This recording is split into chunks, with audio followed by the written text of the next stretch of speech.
একটি বিষয় আপনাদেরকে একটু জানাতে চাচ্ছি যে কারিগরিক ত্রুটি থাকার কারণে কিন্তু সেই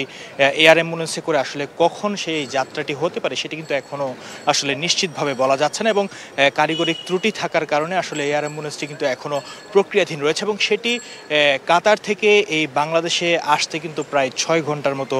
সময় লাগতে পারে। আমরা জেনেছিলাম যে আজকে ভোরে কিংবা আসলে দুপুর ১২টা নাগাদ কিন্তু সেই যাত্রা হতে পারে, কিন্তু সেটি আসলে অনেকটাই বিলম্ব হতে পারে এবং আপনাদেরকে জানিয়ে রাখতে চাই যে মির্জা ফখরুল ইসলাম আলমগীর জানিয়েছেন যে আজকে সেই যাত্রা হবে, তবে সেটি যে কোনো সময় হতে পারে, তবে এক প্রকার আসলে আজকে কখন হবে সেটি কিন্তু অনিশ্চিত রয়েছে। বেগম খালেদা জিয়া দীর্ঘদিন যাবৎ তিনি কিন্তু এখানে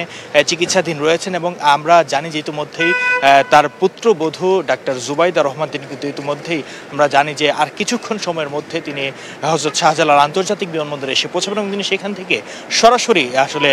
তিনি এখানে আসবেন এবং আসার পর তার সাথে যারা রয়েছে তারা সবাই কিন্তু একসাথেই, যাদের যাওয়ার কথা লন্ডনের উদ্দেশ্যে, তারা সবাই একসাথে কিন্তু আসলে লন্ডনের উদ্দেশ্যে রওনা হবেন বেগম খালেদা জিয়ার উন্নত চিকিৎসার জন্য। আপনাদেরকে একটু বলতে চাই যে আমরা এখনও দেখছি প্রচুর সংখ্যক আইন শৃঙ্খলা বাহিনীর সদস্য, যারা আসলে নিরাপত্তা বাহিনীর সদস্য রয়েছেন, সকাল থেকেই কিন্তু আসলে আজকে যেহেতু তিনি লন্ডনের উদ্দেশ্যে যাত্রা করবেন সে কারণে কিন্তু মূলত এখানে বিশেষ করে এই নিরাপত্তা কিন্তু অনেকটাই বেশি বাড়ানো হয়েছে।